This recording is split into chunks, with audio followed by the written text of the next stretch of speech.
The hype is gone. The celebration is over. The Hanshin Tigers, coming off their historic championship, are facing a complete meltdown, not on the field, but in the contract room. Teruaki Sato, the team's power-hitting cornerstone, is the only player in the entire 12-team league who has failed to renew his contract before camp opens. This isn't a salary dispute. This is a declaration of war. The Tigers are holding his MLB dream hostage, and the future of the entire franchise is collapsing under the weight of a broken posting system. The core of this unprecedented standoff is simple. Sato wants a clear promise, a line in the sand regarding the posting system. The prevailing assumption, which is currently paralyzing the organization, is that this is a raw, agonizing negotiation over the terms of his MLB release. Sato Teru, entering his prime at 26, soon turning 27, wants to go. The Tigers, having tasted glory, are saying no. This is the inherent brutal reality of the NPB posting system. It is an agreement that requires the club's approval, period. If the team says no, the player stays. While tradition dictates this, the prevailing atmosphere across NPB has softened. If a star delivers a championship, puts up outstanding numbers, and serves the team for a solid period, the modern expectation is that the organization will step aside and allow them to test their potential on the global stage. We've seen this courtesy extended, for better or worse, across numerous clubs. But the Hanshin Tigers are not just any club. They are a championship team acutely aware of their precarious position. If this were merely about Sato, the decision might be easier, but the strategic nightmare is far more complex. We must factor in Shota Sato, another vital star on the cusp of an MLB move.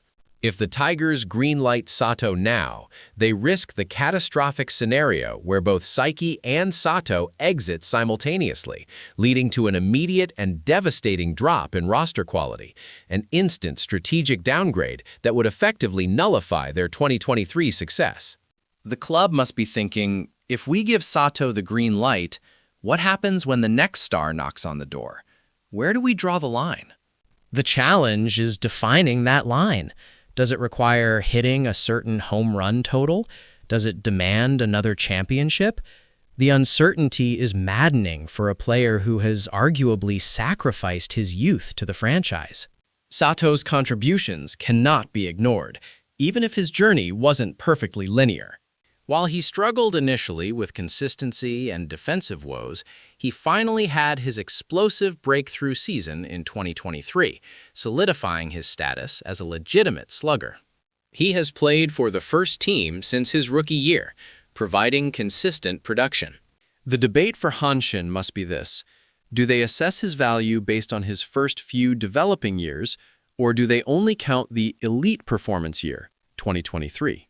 If they lean towards the latter, they might argue he still owes them 2 more years of top-tier production before he deserves that release. Contrast this with the precedent set by generational talents like Yoshinobu Yamamoto, who delivered 3 consecutive championships for the Oryx Buffaloes, served his team for 5 solid years, and achieved undisputed ace status before earning his release. Or even players like Munetaka Murakami or Kazuma Okamoto, who have established long-term commitments to their respective clubs. Sato's tenure, while productive, lacks the ultimate tenure or sustained dominance of those examples, which only exacerbates the club's fear of setting a dangerous precedent. But Miyamoto's analysis is absolutely correct. This conflict is less about Teruaki Sato and more about the fundamental flaw in the NPB's outdated system. The current lack of uniform, league-wide rules for the posting system is the true culprit here. Each club essentially creates its own opaque policy, leading to exactly this type of emotional and professional breakdown. It breeds resentment and uncertainty. Why should the club have the absolute authority to block a player who has proven his worth, simply because the current NPB/MLB contract structure is archaic? Frankly, Miyamoto suggests, and I fully agree, the posting system should be rendered obsolete. The true solution lies in aligning NPB's free agency requirements closer to global standards. In Major League Baseball, players typically achieve free agency after 6 full years of Major League service time, often reaching the market around 25 years old.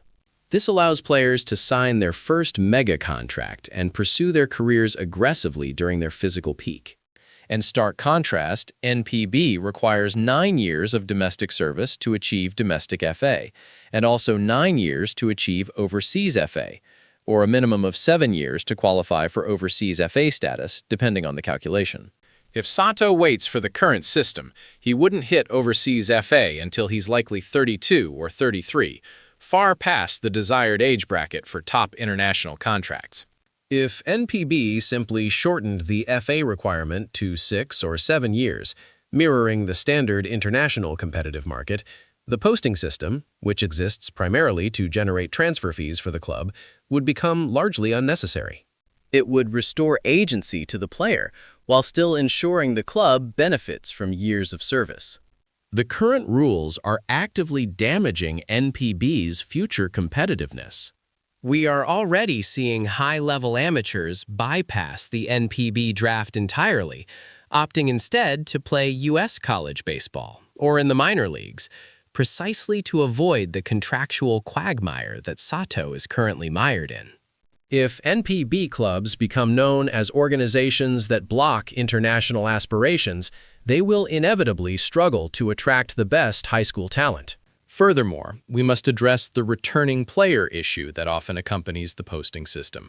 Players who go to MLB for a year, fail to stick, return to NPB, and are instantly granted free agency without fulfilling their original service time obligations. This, too, highlights a fundamental structural weakness that needs swift, decisive resolution from the Players Association, the league office, and the club owners. The system needs to allow players to leave gracefully, and if they return, have a clear, predetermined pathway, perhaps returning to their original team if they haven't earned full FA status abroad. For now, Teruaki Sato has a brutal choice. He must compartmentalize. He must sign the deal, swallow the disappointment, and channel that rage into the upcoming season. With a WBC appearance on his calendar, he needs to perform. He must deliver the kind of indisputable numbers, a season so dominant that Hanshin cannot possibly deny him next year. Anything less, and the contract standoff will define his entire career. The ball is in Hanshin's court to fix the system, but the weight rests on Sato to deliver greatness under immense mental pressure. This conflict is far from over. Join us next week as we dive deep into the specific negotiation tactics Japanese clubs use when dealing with their star players who demand MLB posting, a detailed look at the legal and psychological gamesmanship that happens behind closed doors. Don't miss the analysis that reveals the true cost of chasing the American dream.